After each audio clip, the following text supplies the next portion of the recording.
All right, when you think about who's in charge of protecting Pakistan's environment, you probably think of a specific ministry, right? But the real ultimate power, it lies with an entity you've likely never even heard of. It's kind of like an environmental parliament with the final say. Today, we're pulling back the curtain on the Pakistan Environmental Protection Council, or PEPC.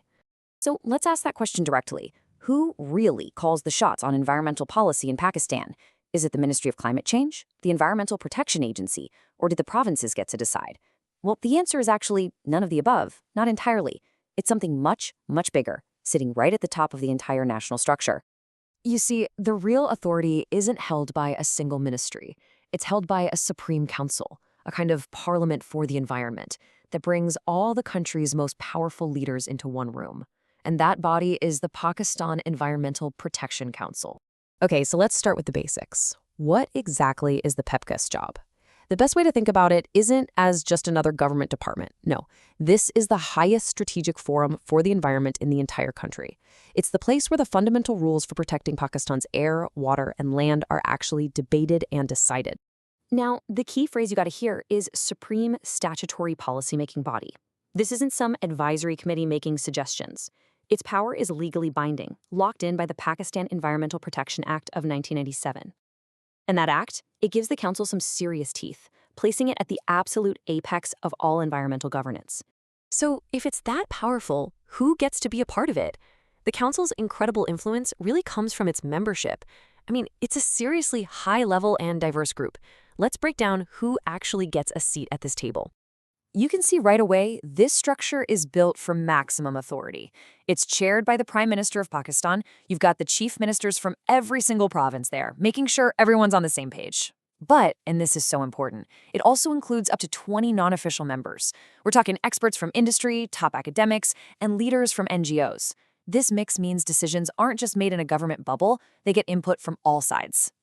But the council's real strength, its superpower, if you will, isn't just about who is in the room. It's about one specific set of rules that only it has the power to create and, more importantly, to change. And those rules are called the National Environmental Quality Standards, or NEQS. Just think of these as the fundamental rules of the game for Pakistan's environment.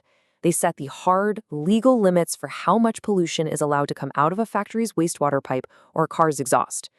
They are the non-negotiable baseline for the entire country. And here's the kicker. This is what really cements its authority.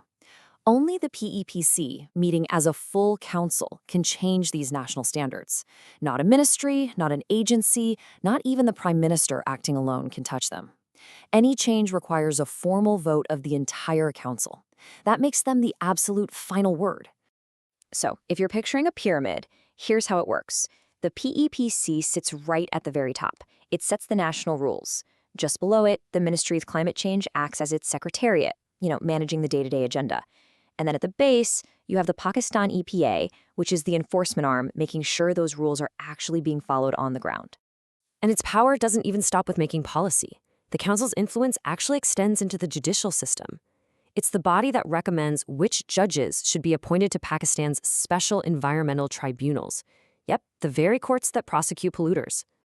Now, having this much authority at home naturally gives the PEPC a huge role on the world stage. It positions it as Pakistan's primary, unified voice when it comes to tackling these massive global environmental challenges. So basically, when the world talks climate, it talks to the PEPC. It is the official national contact point for all the big ones. The Paris Agreement, the UN Environment Program, you name it. It's their job to coordinate Pakistan's entire strategy and make sure the country is speaking with one powerful voice in all those global negotiations. Okay, so we've talked a lot about power and structure, but what has this council actually achieved? Let's take a look at its history and some of its most significant real-world impacts. The council's journey really started back in 1983, but it got its legal superpowers in 1997. What's really interesting is that even after the 18th Amendment gave a lot of power to the provinces, the PEPC was deliberately kept in place, specifically to make sure environmental standards stay high and uniform across the whole country. And in recent years, its focus has really sharpened on climate change. So, what does this all mean on the ground? Well, this is the body that established those specialized environmental courts. It gave the green light to massive nation-defining projects like the 10 billion treat tsunami. It pushed for cleaner fuel standards, helped get the ban on plastic bags across the line, and forced major industries to clean up their act. These are real, tangible changes that affect the air and water for millions. So at the end of the day, the PPC is so much more than just another government committee.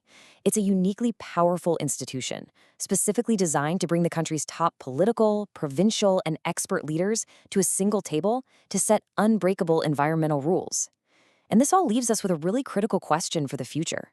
As the pressures of climate change get more and more intense, how will this council choose to wield its incredible authority to shape what comes next?